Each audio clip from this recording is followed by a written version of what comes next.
Hey, what's going on, everybody? This is Tyrone back with Tech Life, and this is an older article from Fierce Network. I'll leave a link to it in the description so you guys can check it out. So, T-Mobile very obviously is very serious about greenfield builds and building out in rural areas and communities because not only do they have an obligation for the business, but now they're trying to get these bigger business accounts. And some of those businesses do operate warehouses, factories in rural environments that T-Mobile's going to have to build out in. So back in February, T-Mobile's Ed Wilson, who's in charge of the network, says the 5G rural lead is just the beginning. So recently, at the earnings call, the T-Mobile earnings call, Mike Sievert himself, in the prepared remarks, said they're building 4,000 greenfield builds just this year. 1,000 of them have already been built, 3,000 more coming before the year is out. That is before they get the US Cellular asset integrated, which is around another 3,000 sites. So just in that time frame of what it's going to take to close out this year and integrate the US Cellular assets, that's another 7,000 towers that are going in the network. Just like that. And yes, of course, that took time, investments, but T-Mobile is making the right choices and right investments. And it's getting them to grow the network to a much bigger scale.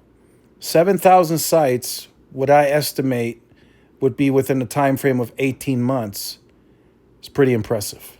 I think that's a quite impressive expansion, if you ask me. Now, of course, even after that, there's more work that needs to be done, and T-Mobile will evaluate, of course. But this is a big shift from the company majority of the time investing in the urban asset, right? The urban core where most of the majority of the customers are.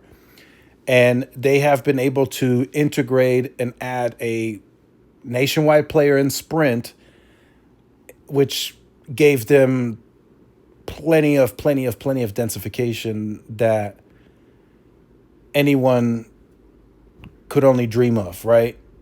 So, and I guarantee you there were so many Sprint sites that never even got converted because there was just so much densification going around. But moving forward, right, T-Mobile is all based off of customer focus driven coverage and AI this, AI that.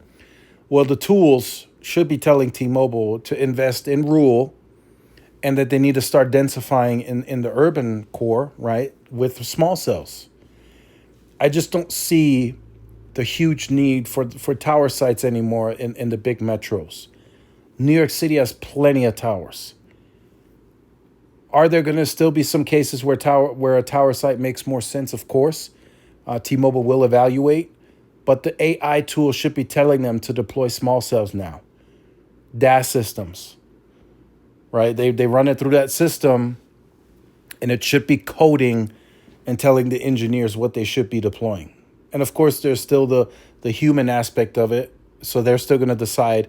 At the end of the day, there's still going to be a human to make the final decision. And that human might say, hey, we should really just put a tower here, if that makes more sense, right? But for the meantime, it really sounds like everything right now is shifting to the greenfield builds.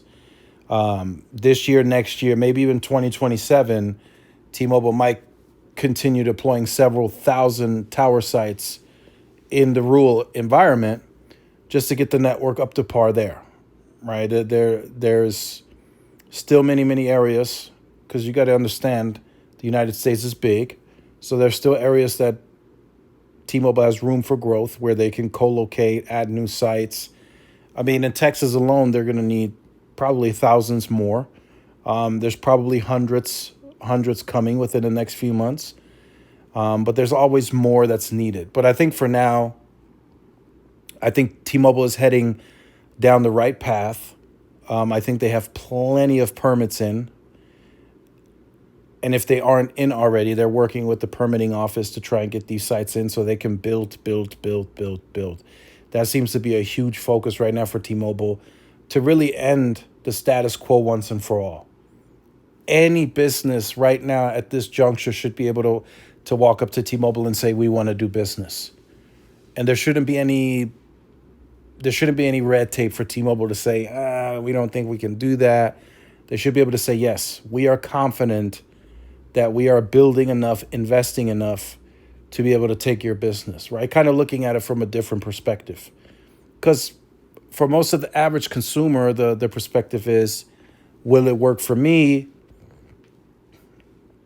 And if it does, is the price right, right? But looking at it objectively, I mean, T-Mobile's trying to serve everybody on that network, that one network that they're building.